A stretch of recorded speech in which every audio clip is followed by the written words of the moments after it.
네, 그러면은 이제 지난주 자산 시장에서는 무슨 일이 한번 말씀드려 보도록 하겠습니다. 많았어요.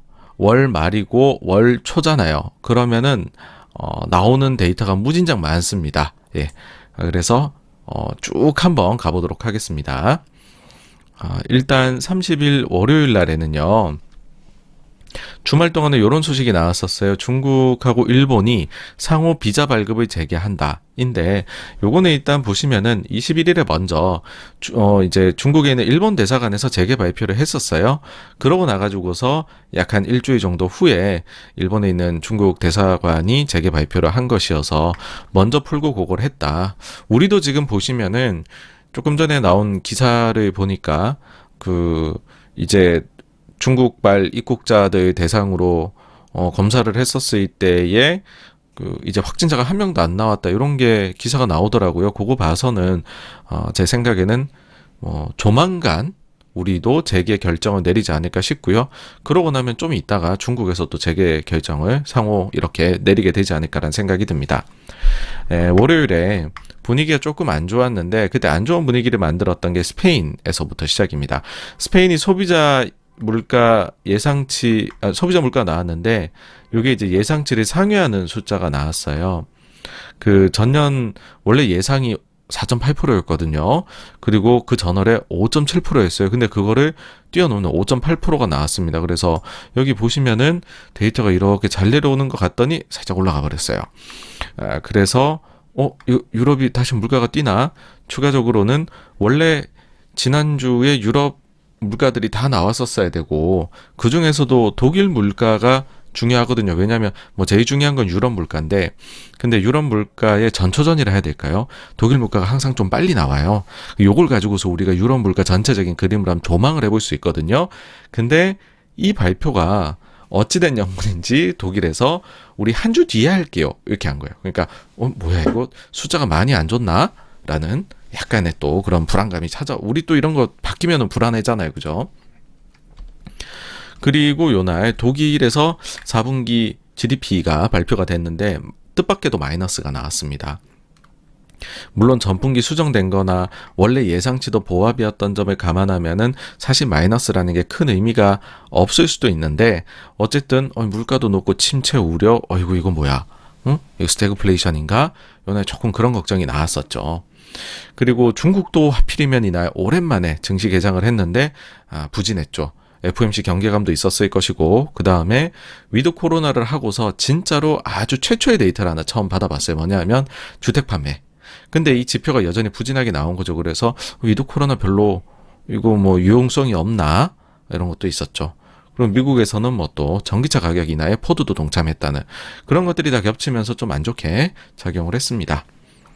31일 화요일로 가게 되면은요, 이제 중국 데이터 본격적으로 나오기 시작을 합니다. PMI가 나왔는데, 호조를 보였어요. 예상보다 조금 더 높게. 제조업하고 비제조업 전부 다 예상치를 상회했고, 전월치보다 많이 올라갔고, 기준선 50을 다 넘어갔죠. 그래서, 괜찮은 숫자가 나왔다. 이런 것들이 이제 선행지표로서 기능을 하잖아요. 그러니까는 조금의 시차를 두고 그 시차가 그리 길진 않을 겁니다. 실무 지표에서도 이 개선세가 그래서 제가 볼 때는 나타나지 않을까라는 생각이 들고요. 다만 이제 조금 더 이 민간 기업들, 조금 더 또 중소기업들이 대상으로 하는 차이신의 경우에는 요거보다 조금 부족했어요. 그래서 민간은 또 전체적인 데이터 중국보다 약간 더 늦을 수도 있겠다. 그 점은 우리가 중국이 위드 코로나로 반등할 때 감안하면서 봐야 되겠다. 이런 생각이 들었고요. 그리고는 이거 삼성전자 이날 컨퍼런스 콜이 중요했었죠.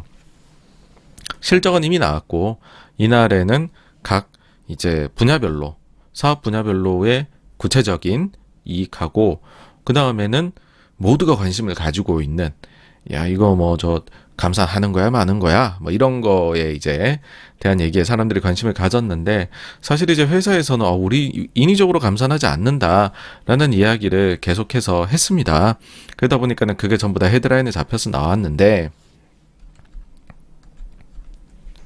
근데 이제 요런 데에서 우리가 힌트를 얻어요. 그러니까 삼성이 제가 이제 늘 계속해서 강조를 드리고 있는 부분이 제가 예전에 매니저 생활을 할 때도 삼성이 대놓고서 감산을 얘기하고 물량 줄이는 건 못 봤다라는 거고 그거는 또 피치 못할 사정이 있는 것이고 그래서 실제로 줄이고 있느냐는 다른 다양한 루트로 알아봐야 되는 것이고 또 좀 힌트를 줍니다. 또 근데 또 말을 할 때 그거에서 우리가 조금 뭔가 이제 뉘앙스를 느껴야 되는데 이번에 뉘앙스를 풍긴 거는 요거였죠. 투자는 전년이랑 같대요. 요거 보고서 이거 감사한다 하고 투자도 그대로 하나 봐 했는데 투자 내에서 R&D의 비중을 늘리겠다라고 했습니다. 근데 R&D는 이거는 물량을 늘리는 건 아니잖아요. R&D를 한다고 해가지고.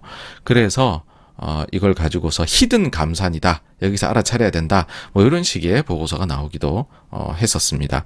그래서 뭐 저는 생각은 동일해요. 삼성에서도 지금 물량을 어쨌든 조절을 하는 거에 들어갔고 생각보다도 더 좀 물량 조절을 하고 있지 않나 라는 생각을 하고요. 그거는 이제 요날 같이 나온 또 다른 데이터가 있는데 보게 되면은 산업활동 동향이라고 있습니다. 매월 말에 우리나라 나오는 데이터인데 각각 분야별로 뭐 생산, 출하, 재고, 그다음 분위기 이런 것들에 대해 가지고서 자료가 나오는데 꽤 볼만합니다. 반도체 쪽만 보게 되면 생산이 전월에 이어갖고 또 이제 많이 줄었어요. 마이너스 15%. 그래서 지금 몇 달 연속으로 계속해서 지금 마이너스죠. 그리고 최근에는 그 마이너스 폭이 더 깊게 내려갔습니다, 여러분. 그죠? 하이닉스 혼자서 물량을 건드려 가지고서 이 정도까지 물량이 영향을 받을까라고 하면 제가 볼 때는 그건 아닐 것이다.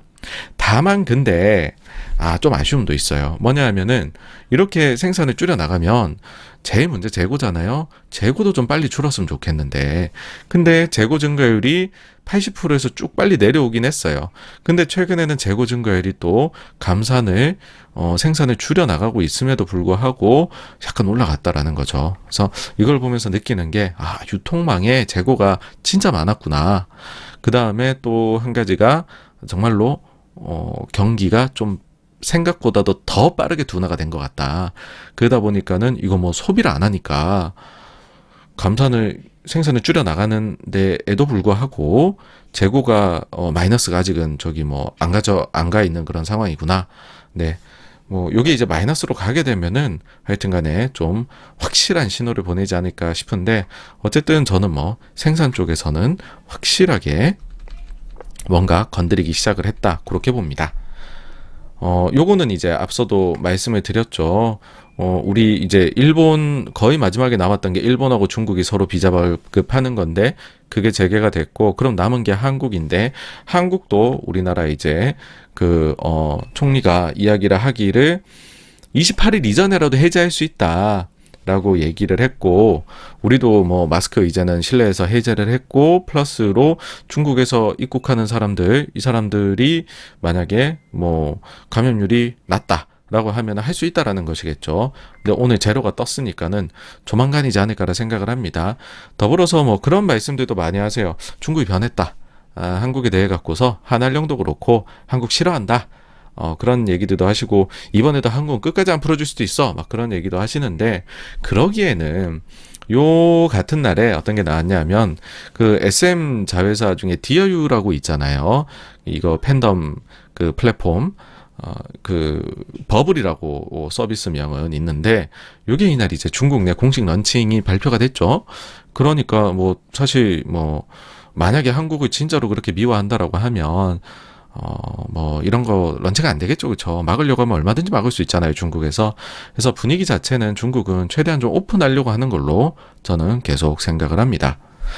그리고 전날에 그 스페인은 높게 나왔잖아요. 근데 프랑스는 예상치에 부합한 숫자가 나왔어요. 그래서 살짝 한숨 돌렸고 또 전날에는 독일이 마이너스로 나왔잖아요. GDP가. 근데 유럽은 또 유럽 전체는 예상치를 상회를 했어요. 그래서 전날하고 다른 분위기가 연출이 되었다. 플러스로 미국에 보시면은 임금 상승률이 최근에 좀 내려오고 있습니다. 그렇죠? 근데 요 데이터가 수정이 너무 잦아요. 그러니까 나 이것만 보고서 투자를 할 수 있을까? 조금 더 정확도가 높은 데이터를 보고 싶어 라고 하면 분기에 한 번씩 나오는 이 ECI라고 해서요. Employment Cost Index, 고용 비용 지수란 게 있거든요. 연준에서도 이게 중요하다라고 이야기를 하는 그런 데이터입니다. 요게 이제 나오니까 요거 기다려서 요 데이터 어떻게 되는지 한번 보고서 결정해 볼까? 실제 이제 그런 하셨던 분들이 많았었죠. 근데 데이터가 딱 나오고 보니 예상치를 하회했어요. 좋은 거죠. 근데 데이터가 딱 나오자마자에서는 시장이 그리 안 움직였습니다. 왜냐하면 그래 예상보다 낮은 거는 오케이인데 근데 어쨌든 절대 수치가 높다. 그리고 절대 수치가 전년 동기 대비로 따졌을 때 3분기는 5% 상승이던데 4분기에는 물론 기저효과도 있지만 5.1% 상승이더라. 이래가지고서야 이 데이터를 진짜로 우리가 호재다 이렇게 얘기할 수 있느냐? 라고 하는데 요즘에는 데이터들이 조금 해석학으로 간 게 있어요. 티밀하우스가 하는 말을 기다린다거나 연준 인사들이 말해주기를 기다리고 이러고 있는 것도 솔직히 있어요. 그래서 저도 이 사람이 과연 이 양반이 뭔 얘기를 할까라고 해서 봤더니 여기 있습니다. 첫 줄에 ECI 연준하고 가장 관련성이 높은이라고 해가지고 관심을 이렇게 끌어버려요. 이게 제일 중요하대. 헤드라인도 중요한데 라고 해서 나온 게 인센티브 제외한 민간임금 ECI 내에서도 세부 항목 중에서요. 요게 이제 어떤지가 중요하다라고 하는 거예요. greatest relevance라고 했습니다. 그럼 또 봐야 되겠죠. greatest relevance. 그래서 보니까는 헤드라인 지수 자체는 이렇게 이제 5.0에서 5.1로 올라갔죠. 거의 비슷해요. 전년 동기 대비. 근데 이 가장 관련성이 높은 건 보니까는 떨어졌다라는 거죠. 요번에.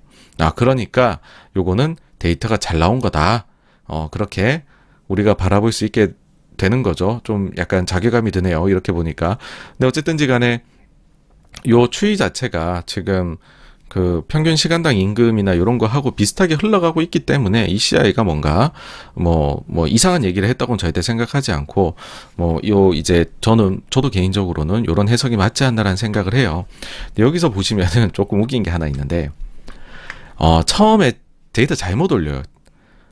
저도 그래서 보고 데이터 틀렸는데 이게 내가 모르는 딴 게 있나 해서 다시 ECI 페이퍼 나온 거 다 찾아봤는데 없어요. 그래서 나중에 한 3시간 정도 뒤에 이거 잘못 썼다라고 고쳐내더라고요. 그래서 좀 급하셨나 하는 생각도 들고 그랬습니다.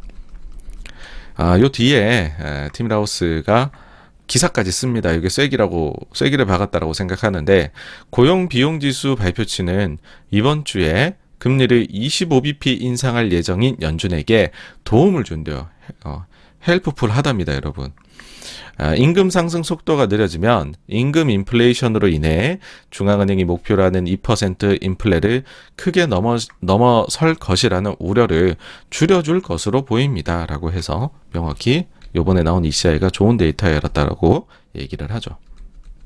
다음으로 요 날에 집값도 나왔어요. 케이스 실러 보시면은 계속해서 마이너스예요. 다만 이제 예상 대비로는 살짝 덜 마이너스였다. 근데 거의 예상치대로 나왔다라고 할 수 있고 요거를 그러면은 요 케이스 실러 지수하고 주거비 CPI에서 쉘터 있잖아요. 요거를 15개월 간격을 두고서 보게 되면은 결국은 쉘터도 빠르게 내려오지 않을까로 계속해서 추정을 하고 있습니다.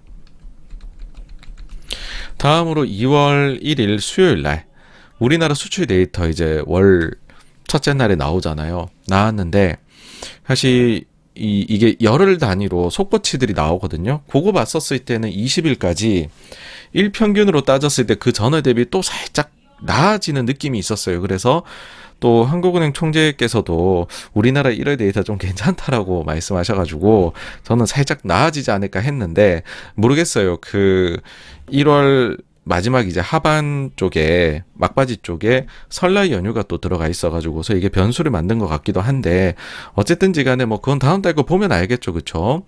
근데 그 숫자 자체는 어쨌든 예상치를 하회해서 나왔습니다. 일평균으로 보면 하회치가 조금 떨어지기는 하지만 그래도 하회했다는 거. 아쉬운 게 이거죠. 전체 수출이 그래도 마이너스이긴 하지만은 전월에는 살짝 반등하는 듯 하더니 이번에 또 내려가서 많이 안타깝다. 근데 어쨌든 수출 한번 지켜보시죠. 저는 여기 보시면 아시겠지만 중국 관련된 수출이 우리가 상해 대봉쇄 이후로 빠르게 떨어지면서 수출이 타격을 많이 입었어요. 근데 중국이 지금 리오프닝을 해 나가고 있고 PMI에서 이로 인한 나아지고 있음이 좀 느껴지잖아요. 그러니까는 지금은 아직까지는 중국이 마이너스로 계속해서 이렇게 나타나고 있기는 하지만 이 숫자가 결국은 올라오지 않을까라고 생각을 합니다. 그 다음으로 유럽 소비자 물가 발표가 됐는데 네. 독일께 한 주 밀려갖고 좀 걱정했는데 예상치는 그래도 하회를 했습니다. 그래서 조금 한숨을 돌렸어요. 그 유럽 쪽에 나오는 물가에 대해 가지고서 제가 한 말씀을 좀 드리자면 이게 일단 절대적으로 숫자가 너무 높잖아요. 그러면은 변수들이 좀 많아요. 그러니까 예측이 조금 어렵습니다. 그래서 예측치에서 좀 벗어나는 결과들이 종종 나올 수 있다. 그래서 우리가 거기에 너무 신경을 쓰지는 말자. 그러니까 트렌드가 중요하다라는 거고요. 그 다음에 또 한 가지는 유럽이 이런 문제들을 겪으면서 보시면은 여러 보조금을 많이 줬습니다. 이 연료비나 이런 거에 있어서도 좋고 교통비도 그렇고요. 그런 것들이 실제로 인플레이션 계산할 때 어떤 거는 그때 막 반영되고 어떤 거는 뭐 조금만 반영되고 요런 것들도 초유의 일이다 보니까는 예상할 때 좀 어려움이 있어요. 그래서 예상치하고 차이가 밑으로 나기도 하고 위로 나기도 하는데 이거를 너무 이제 뭐 사실 이게 여기보다 좀 떨어졌다 해서 와 되게 좋다 뭐 이런 거 얘기하기도 좀 그렇고 요거보다 좀 높다고 해가지고 아유 뭐 인플레가 다시 막 불붙나봐 요렇게 보기도 좀 그렇다라는 거고요. 솔직히 말씀드리면은 요즘에는 결국 유럽의 물가 상승 많이 나오도록 만들어진 거 이거는 이유 자체가 전쟁하고 가스가 컸잖아요. 그러니까는 가스 가격이 좀 안정이 되면 전체적으로 봐서는 유럽 물가가 좀 내려올 것이다라고 봐야 되지 않나. 저는 그렇게 큰 그림은 잡고 가고 있습니다. 그 다음으로 미국의 ADP 민간 고용 나왔는데 일단 순증이 보면 예상보다 낮게 나왔어요. 예상은 17만 8천 명, 뭐 수정도 좀 있긴 했지만 근데 어쨌든지 간에 이번에 나온 거는 10만 6천으로 적게 나왔어요. 다만 근데 여기서 또 좀 안심하기는 그런 게 뭐가 있냐 하면은 여기 보고서 이 세부 내용 보니까는 계절 이제 날씨 영향을 좀 받았다라고 적혀 있기는 해요. 그러니까 미국이 이번에 날씨가 좀 추웠나 봐요. 그거 때문에 일자리 쪽에서 그 주간에 조금 부진했고 나머지 주간은 계속해서 강함이 있었다라고 하니까 좀 더 지켜봐야 될 것 같습니다. 요거 가지고 둔화가 나타났다 그러기에는 조금 이르고 다음으로 임금 상승률이 안 떨어졌어요. 조금 더 또 좀 떨어져 줬으면 했는데 그대로 유지가 되어서 야 요거 금요일에 나올 임금 상승률이 조금 높을 수도 있겠다라는 생각이 요거 보면서 살짝 안 좋은 느낌이 들었죠. 다음으로 미국의 구인이직 보고서 졸츠라고 하죠. 요거 이제 나왔는데 또 올라가 버렸어요. 이게 좀 내려오나 싶더니 올라가는 거야. 예상치는 1025만 근데 1100만은 넘어가 버렸어요. 그래가지고서 아니 진짜 미국의 잡 마켓은 좋은가 보다라고 하는데 역시나 이제 요것도 살짝은 이제 데이터가 엇갈려 나온 거는 뭐냐 하면 퇴사율이요 민간에서 높아지면 사람들이 자기가 이제 다른 더 좋은 조건을 받고서 새로운 일자리를 구할 수 있다는 자신감이다라고 사람들이 얘기를 해요. 그래서 퇴사율이 올라가게 되면 이제 고용 시장이 되게 강인하다라고 얘기를 하고 퇴사율이 내려가면은 고용 시장이 안 좋아지고 있다. 뭐 이런 얘기들을 보통 합니다. 그러니까 나가서 딴 잡을 구할 수도 없는데 퇴사할 수는 없잖아요. 그죠? 어쨌든 근데 요 데이터는 서로 엇갈렸어요. 보통은 보시면 이렇게 장기 그림 보시면 아시겠지만 거의 비슷하게 흘러가요. 근데 최근 올해는 살짝 엇갈렸다. 근데 뭐 요즘에 이런 거 나와도 결국에는 고용 강한 걸로 기계되더라고요. 예, 뭐 근데 어쨌든 요거에 대한 나중에 파월 의장의 얘기도 있으니까 조금 더 들어주십시오. 그 다음으로 매월 이제 초에는 ISM 제조 PMI도 나오죠. 이제 PMI라는 것 자체가 여러분 구매 관리자 지수인데 이게 이제 선행 데이터로서 우리가 뭐 얘기를 많이 합니다. 왜 그러냐 하면은 기업 내에서도 구매 관리자가 최근 돌아가는 분위기 제일 잘 알지 않겠느냐. 그들에게 이것저것 서베이를 돌려봤더니 대답을 이렇게 했어요. 좋대요, 나쁘대요. 막 이런 이제 것들이 얘기를 이제 그거를 이제 취합을 하는 거죠. 그러면서 그거 가지고 탁 이제 지수를 요것도 이제 가중치를 줘가지고서 구성해 이제 계산해서 내는 거거든요, 이게. 그래서 이게 기준선 52면은 경기 확장이고 50보다 아래에 있으면은 이제 그 수축 구간이다. 이렇게 볼 수 있다라고 하는데 제조 PMI는 계속 지금 50 아래에 머물러 있습니다. 그리고 이번에는 전월치나 예상치보다도 밑으로 내려왔어요. 제일 이제 영향을 안 좋게 미친 거는 신규 주문이에요. 신규 주문 차지하는 비중이 큰데 신규 주문이 계속해서 부진합니다. 그래서 안 좋구나. 다만 그나마 요번에는 조금 그래도 약간 그래도 반등하려나? 다음부터는 싶은 거는 요 주문 잔고가 있어요. 백록, 그 다음에 수출 주문 쪽. 그쪽은 숫자가 조금 반등을 했습니다. 그래서 또 좀 지켜보시죠. 그죠? 세부적으로 여기 이제 산업별로 코멘트들이 막 나오거든요. 보시면은 코멘트 한번 쭉 읽어볼게요. 자, 컴퓨터. 비즈니스는 여전히 견고하지만 일부에서 가격 완화가 나타나고 있습니다. 리드 타임이 개선되는 것 같습니다. 뭐 이제 공급망 교란이 좀 나아지고 있는 거죠. 화학조. 조건이 합리적입니다. 판매가 계획 대비해서는 약간 더 좋습니다. 대부분 제품에서 비용 압박에 완화가 나타나고 있습니다. 뭐 인플레는 조금 완화가 되나 봐요. 더 올해 지금까지는 공급망 문제가 훨씬 적었고 역시 또 같은 말 하죠. 단기적으로 이런 거 더 발생한다고 예상되는 게 없습니다. 2023년에 대한 예상은 약간 흐릿하게 남아있는 정도입니다. 약간 불확실성이 있다 이거죠. 운송장비, 공급망 문제가 계속해서 생산이자에 영향을 미치고 있습니다. 여기는 이게 자동차예요. 자동차 쪽이 결국 최후의 최후로 공급망 교란에 영향을 받는 섹터라고 보면 될 것 같아요. 해외 공급업체로부터의 운송도 지연에 기여하고 있습니다. 이제 중국 쪽이겠죠. 중요한 전자제품, 게스킷, 실란트 및 특수강철의 리드타임이 2배로 늘었습니다. 예. 음식료, 연초 매출이 예상한 대로 떨어졌습니다. 이제 내려갔다는 거죠. 판매 부서의 예측을 통해서 보면 우리가 예측한 것보다 매출이 더 안 좋을 것 같대요. 만약 이렇게 더 안 좋을 것 같다는 게 사실이라면 다음 한 달 반 동안 재고 수준이 소폭 상승할 겁니다. 예. 가공금속, 현재까지 2023년 상반기 전망은 매우 약해 보입니다. 제품에 대한 수요가 급격히 감소했습니다. 우리와 고객의 재고 모두 높습니다. 모두 경기 침체에 대비하고 있는 것 같습니다. 우울한 얘기를 하고 있습니다. 전자제품, 몇몇 사업 부문은 전 세계적으로 수요 약화가 발생하고 있습니다. 많은 재료들에서 리드타임 개선과 비용 하락이 발생하고 있습니다. 여긴 그래도 좀 앞에하고 비슷한 얘기하네요. 산업 건설 분야는 좋습니다. 상업 분야는 안 좋습니다. 지난 2주 동안 신규 주문 둔화되고 있습니다. 고객들, 우리가 공급업체로부터 실제 할인받는 가격보다 나도 지금 공급업체로부터 할인받고 있어요. 가격을 좀 깎았어요. 근데 고객들은 더 깎는데요. 아유 참네. 가격 많이 깎네요. 그죠? 기계 쪽 농업 관련 수요가 강력하다. 그게 부품 수요 계속 이제 자극하고 있다. 대형 건설 비포장도로 쪽 수요 강하다. 수요 요인으로 인해서 지속적으로 캐파의 제약이 가해지고 있다. 뭐 이렇게 해서 전체적으로 좀 경제가 좀 약해졌다. 근데 이제 공급망 문제는 좀 더 해소가 됐고 가격이 조금 더 내려가고 있다. 이 정도로 볼 수 있을 것 같습니다. 그 다음에 이날에 유가가 좀 빠졌는데 미국에서 석유류 재고가 나왔는데 예상 대비 좀 많이 높게 나왔죠. 그러다 보니까는 좀 유가가 하방 압박이 있었고 다음으로 2월 FOMC 회의가 이날 있었는데 이게 시장에서는 좀 비리기적이다라고 해가지고 환호를 했습니다. 뒤에서 자세하게 말씀을 드려보도록 하겠습니다.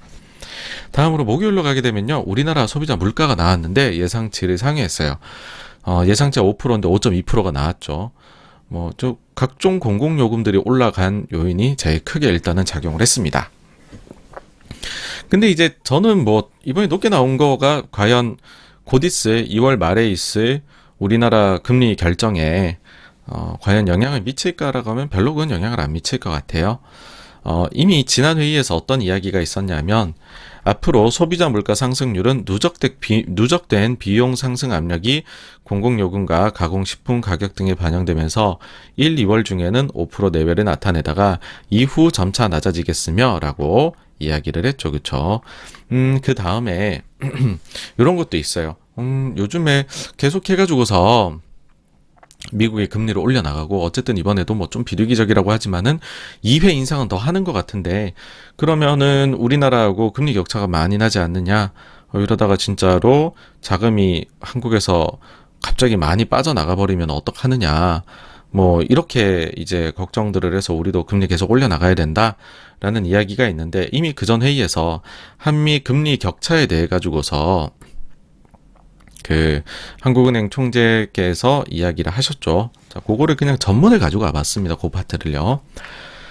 제가 이제 그 전에 몇 번 말씀을 드리긴 했지만은 전체를 한번 보시는 것도 좋을 것 같아서, 그 다음에 한미 금리 격차가 어느 것이 바람직하냐, 이 문제는 정말 아까 경제학회 말씀하셨는데, 이론적으로도 양국 간의 자본 이동의 움직임을 결정하는 것이 고정환율 제도가 아니면 금리 차이만 의존하지는 않습니다. 그래서 과거 경험이 얼마였다는 것은 참고가 될 뿐이지, 또 우리가 보통 얘기할 때 과도하게 너무 벌어지면 아무래도 영향을 받으니까 좀 유의해야 된다는 것이지, 지금 뭐 75면 안 되고 100이면 좀 위험하고 150이면 아주 위험하고 이런 이론적인 근거는 하나도 없습니다. 특히 지금처럼 환율을 결정하는 여러 다른 요인이 있는데, 환율 움직임에 대한 기대가 변했을 경우에는 기준금리 차가 환율에 미치는 영향은 또 굉장히 제한적일 수가 있습니다.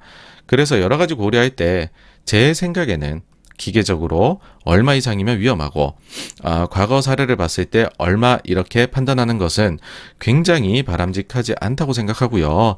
특히 지난 수개월 전부터 미국 중앙은행에서 금리 인상의 페이스를 조정하겠다 이야기를 한 이후에는 금리 격차보다도 미국 통화정책의 방향성, 이런 것들이 더 환율에 영향을 주기 때문에 그 움직임이 어떻게 되는지를 보고 판단해야 돼서, 기계적으로 어떤 금리 차면 어떻게 한다, 이런 식으로 하는 것은 이론적으로도 그렇고 실제적으로 바람직하지 않은 방향이다 라고 생각합니다. 자꾸 제가 변명 같지만 여러분, 지난번 9월 10월을 한번 생각해 보십시오. 그때 금리 50bp에서 25bp를 했기 때문에 환율이 어떻게 됐다고 막 많이 말씀하셨는데, 지금 상황에서 그때 했던 글들을 보시면서 그 금리차하고 이 환율 움직임하고 한번 비교해 보시면 제가 왜 그런 얘기를 했는지, 꼭 그렇게 금리차만 가지고 결정되지 않는지 다시 한번 생각할 수 있을 것입니다. 그래서 금리 격차를 너무 과장하시는 분이 있으면 한번 그 시기를 돌아보시면 좋을 것 같습니다 라고 했습니다. 그래서 뭐 하여튼 우리나라도 이제 회의 열리면은 이런 부분들 한번 참고하시면 어떨까 싶어요. 좋은 말씀 많이 해주고 계시거든요. 자, 그 다음에 이제 영국하고 유럽도 금리 이제 결정을 했습니다. 보통 이제 FOMC 전후로 이렇게 열리게 되고요. 가끔 이제 FOMC하고, 그러니까 미국하고 비슷하게 뉘앙스를 가져갈 때도 있고, 반대로 가져갈 때도 있고 막 그래요. 그래서 좀 중요하게 봐야 되는데, 요번에 두 회의 모두에서 금리 인상폭은 예상대로 50bp 인상으로 결정이 났습니다. 다만 근데 양쪽 다 비둘기적인 멘트가 강하게 좀 나왔었어요. 영란은행의 경우에는요, 성명서에 원래 폴스풀리라고 해서 강력하게라는, 우리 저기 인플레 잡기 위해 금리를 강력하게 올려가겠다, 이런 표현이 있는데 그 단어가 제거가 됐습니다. 그래서 사람들이 뭐야, 여기도 이제 속도 조절이거나 멈춤으로 가겠네, 이렇게 이제 생각을 하게 됐죠. 다음으로 유럽 같은 경우에는요, 다음 회의도 50bp를 인상하려 한다는 표현이 있었어요. 근데 그랬음에도 불구하고 크리스틴 라가르드 총재가 질의응답할 때 어떻게 말했냐 하면, 이것이, 그러니까 인상하려 한다는 거, 그 intense to가 들어가 있는데 이것이 변경 불가한 것은 아니다 라고 얘기해서, 아니 뭐 가급적 50배 할 텐데 상황에 따라 25로 할 수도 있는 거고, 이런 식으로 이제 시장이 읽어버린 거죠. 그래서 이게 좀 비둘기 발언으로 읽혀졌었습니다. 최근에 보시면은 글로벌 중앙은행들이 일제히 감속 혹은 멈춤으로 가고 있다는 게 느껴지실 것 같아요. 뭐 연준도 75에서 50, 25 같고, 방금 말씀드린 영국하고 유럽도 저런 이제 좀 뉘앙스를 풍겼고, 뭐 그 다음에 한국도 그렇고, 캐나다 같은 경우에도 멈췄죠, 그렇죠? 그래서 뭐 여러 군데들에, 물론 이제 일본처럼 반대로 가는 것도 한 군데 있기는 합니다만, 전체적으로 감속 혹은 멈춤으로 지금 가고 있다. 예. 다음으로 미국에 이제 그 실업수당 청구 건수 나왔는데요. 사실 요거를 계속해서 좀 중요하게 봤었는데 이번에는 확 줄였어요, 내용을. 밑에 뭐 줄줄이 달리던 거 없앴죠. 뭐 뒤에 이제 FOMC 리뷰를 보고 보면은 더 좋겠지만은, 뭐 이제 순서가 좀 바뀐 감이 있긴 하지만 한 말씀 드리겠습니다. 실업으로 본 미국의 고용 시장이 계속 탄탄합니다. 다만 이제 FOMC에서 질의응답 때 파월 의장이 인플레를 잡기 위해서 실업의 증가가 반드시 필요한 것은 아니다라는 거를 이제 뭐 다시 한번 강조한 것도 있지만 예를 들어서 막 표현을 했습니다, 이번에. 그래서 결국에는 중요도로 따져보면 인플레가 정말 중요하고 그 다음이 임금 상승률이고 그 다음이 월간 고용의 순증이나 그 다음에 구인이나 뭐 실업이나 이런 식으로 봐야 되지 않을까라고 생각이 들어요. 그래서 좀 줄였습니다, 내용을. 어쨌든 신규 실업수당 청구 건수는 강함을 보이고 있다. 네. 다음으로 이날에 장분위기가 막 좋게 끝났잖아요. 막 엄청 올라서 끝났는데 그 다음에 끝나고 나니까는 실적이 나한테 별로인 거예요.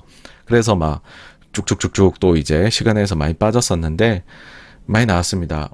주요 기업들을 보게 되면 알파벳 같은 경우에는 매출하고 이익이 모두 다 예상치를 조금 하회를 했어요.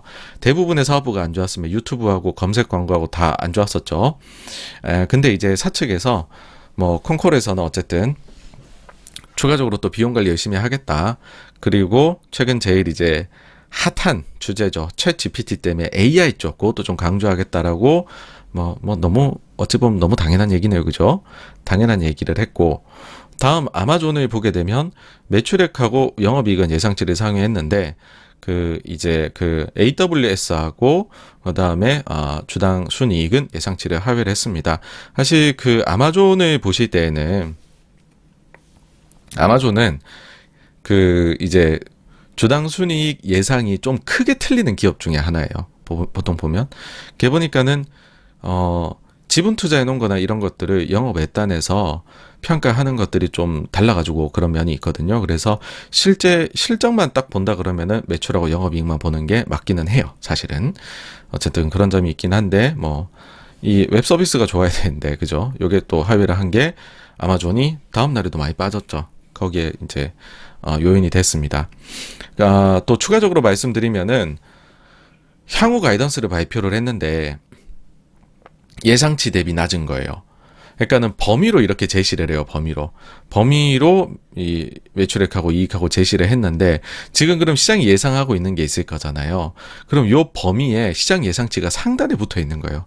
사람들이 보통 이제 범위라 생각하면 중간 정도 숫자에 생각하게 되잖아요. 그러니까는 뭐야 이거 시장 예상치보다 안 좋겠네, 아마존이 다음 분기 실적이 해버리니까는 또 좀 주가가 안 좋았죠.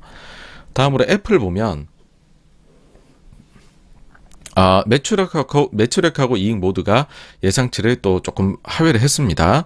특히 이제 다른 쪽에서는 좀 올라온 것도 있는데 아이폰의 판매 부진이 컸었어요. 그래서 이제 아이폰도 안 되는 거 아니냐 싶은데, 근데 애플은 사실 4분기 때 중국 쪽에서 생산 쪽에 큰 차질 문제를 겪었었잖아요, 그죠? 이제 그게 있었고, 우리가 이제 듣고 싶어 하는 거는 그래서 그 영향이 이제 앞으로 어떻게 될 거냐, 이런 건데, 보면은, 중국이 재개방에 나선 12월부터 중국에서 현저한 개선이 나타나고 있다라고 일단 얘기는 해줬습니다.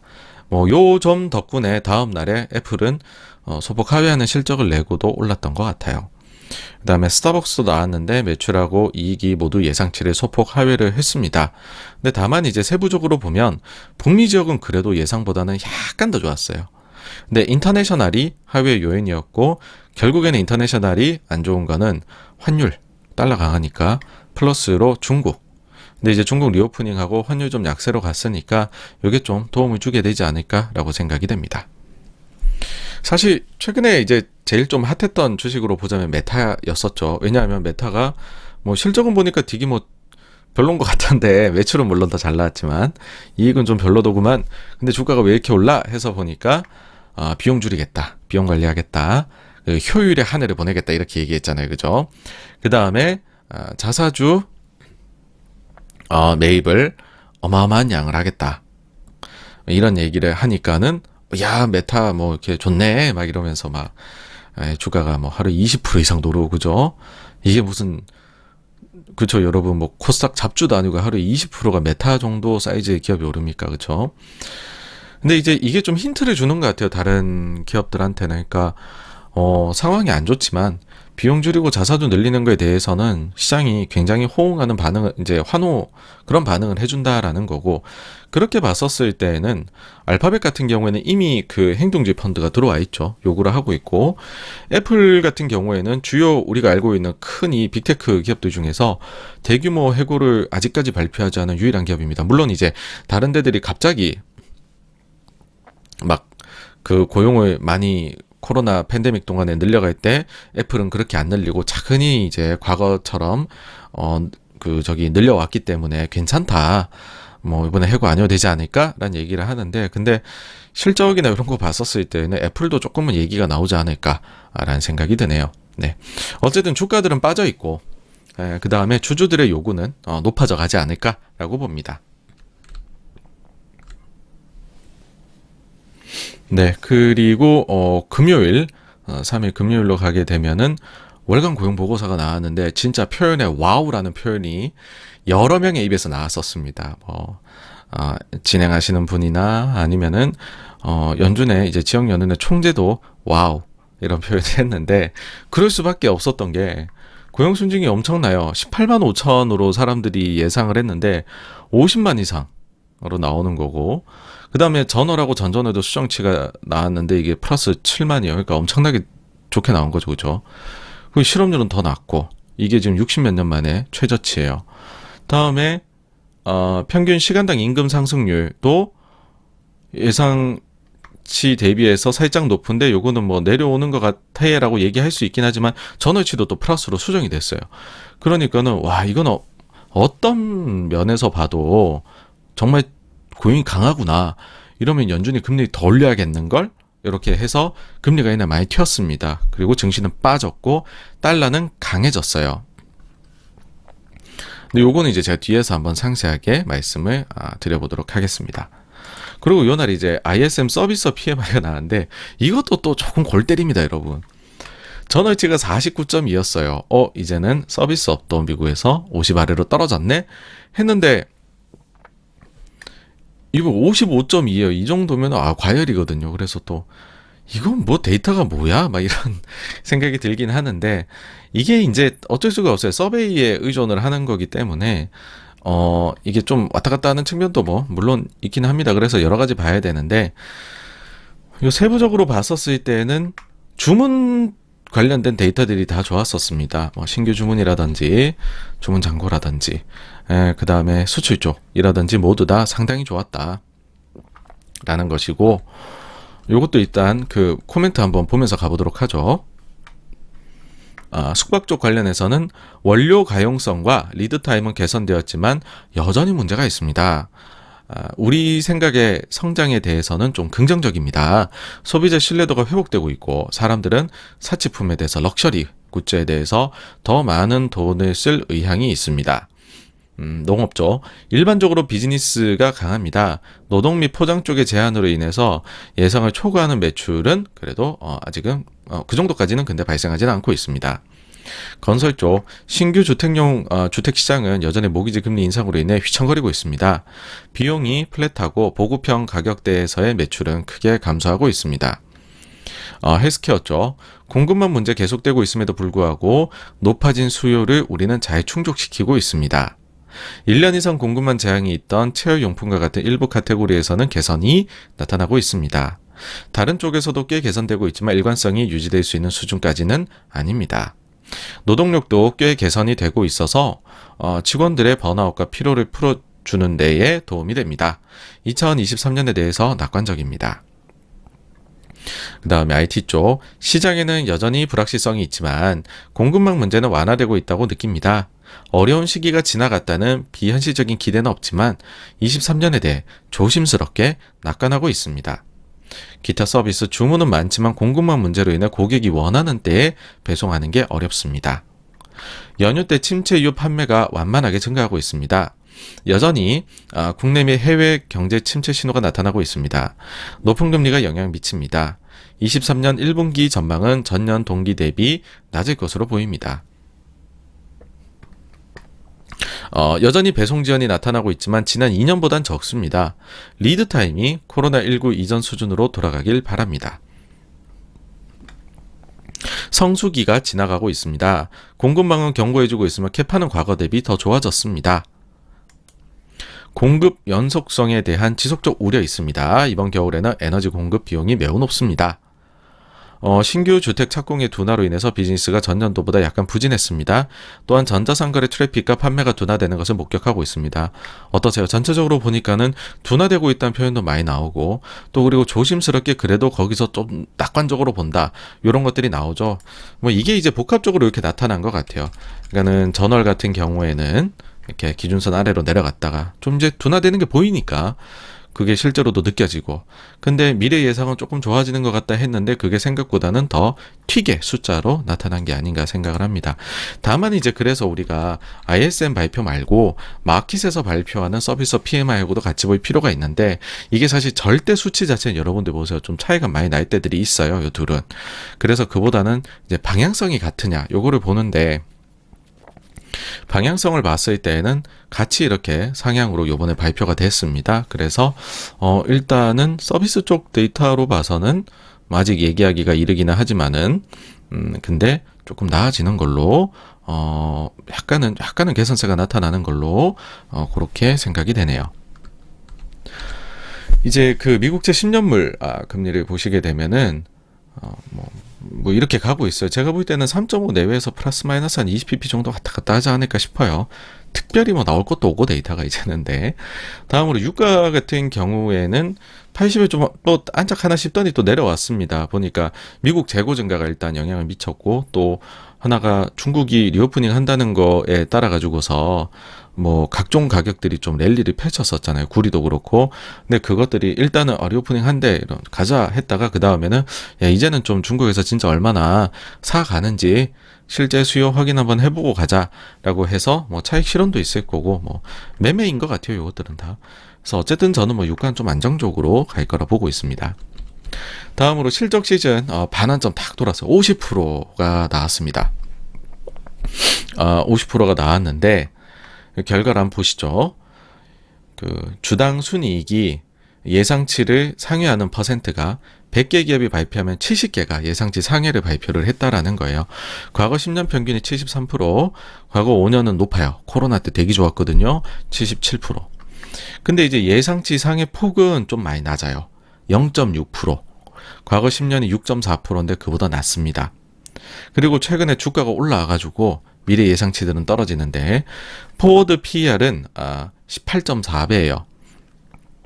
여기 10년은 과거는 이제 17.2배니까 그보다 높죠.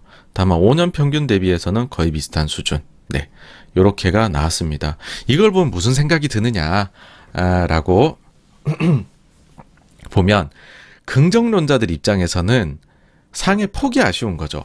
보니까는 상회하는 기업의 퍼센트는 그래도 70이면 73이랑 아예 좀 비벼볼만 하구만. 근데 뭐야, 상해 폭이 0.6이야. 6도 아니고. 야, 10년 대비해서 좀 부족하네. 확실히 좀 안 좋긴 안 좋네. 반대로 이제 안 좋게 보시는 분들 입장에서는 이분들도 또 좀 불만이에요. 무슨 얘기냐면은, 아니 보면은 뭐 알파벳도 실적이 덜 나왔다 그러고, 애플도 덜 나왔다 그러고, 스타벅스도 덜 나왔다 그러는데 왜 70%나 어닝 서프라이즈를 냈지? 이런 생각이 드는 거죠. 그리고 뭐 어쨌든 뭐 아마존이나 이런 데들도 영업이익이 아니라 어차피 이거는 이제 주당 순이익 기준으로 하잖아요. 그러니까 이번에 아마존이 이렇게 어닝이 EPS가 예상 대비 낮게 나오는 거, 이런 것들이 여기에 많이 기여를 하는 거거든요. 사실 이제 넷플릭스도 그때 당시에 환 손실 때문에 그런 게 나왔었고, 그러니까 이제 그런 점들이 되게 크게 하회를 한 것 같은데도 여전히 상회를 하고 있다라는 거예요.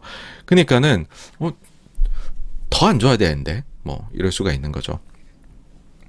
제 생각엔 그렇습니다. 이번 실적 시즌을 시작하기 전에 사람들은 한 엄청난 비관론을 가지고 이번 실적 시즌 바라봤던 것 같고, 또 사실 불확실성도 되게 컸었던 것 같아요.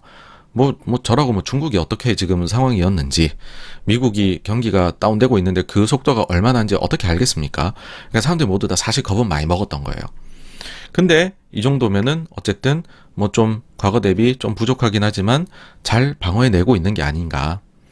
물론 이제 최근에 좀 올랐는데 이건 뭐 야, 평균 대비 높은데 괜찮아요? 하실 수가 있는데, 이제 장세에 대한 판단은 저마다 다 다릅니다. 사실 거기에 대해서 제가 더 이상 이제 이런 쪽으로 보셔야 되지 않을까요? 이런 말씀을 드리는 것도 사실 이제는 제가 원체 이것저것 얘기를 많이 드려서 더 말씀드리는 것도 좀 시간 낭비일 수도 있을 것 같고요. 그런데 그런 이제 장세 변화 관련된 각종 자료를 봐도 그렇고 실제 진짜 장세가 최악에서 좀 돌아선다라고 보게 되면 원래 그때에는 상황은 최악이니까 예상치들은 다 안 좋겠죠. 근데 주식은 반등해버리니까는 밸류에이션이 평균보다 높은 영역으로 가는 경우가 보통이라는 겁니다. 그러니까 이게 되게 보통이다라는 거예요, 사실. 네. 전혀 특이한 게 아니다. 그리고 이제 오늘은 한 가지 이제 조금 긍정적인 거를 드려야 될 것 같은데, 보여드릴 수 있게 된 것 같은데, 뭐냐 하면은,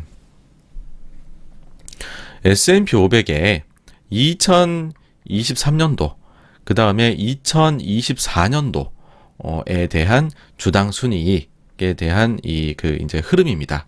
예상치 어떻게 변화해 왔나. 주구장창 내렸습니다. 주구장창. 좌좌좌장 내려왔었는데, 그러다가, 최근에 또 이렇게 시적 시즌 시작하고 또 한번 내려오고 있었다가, 약간 또, 여기 멈추고 살짝 이렇게 되고 있는 그림을 보여주고 있습니다. 저 개인적으로는 계속 말씀을 드리는 게 결국 중국 재개방이 좀 도움을 주지 않겠느냐. 그리고 달러가 너무 강했던 게 이제 미국 기업들에게 좀 실적 측면에서는 부정적인 영향을 미쳤는데 그거가 또 좀 줄어들 수 있지 않겠느냐.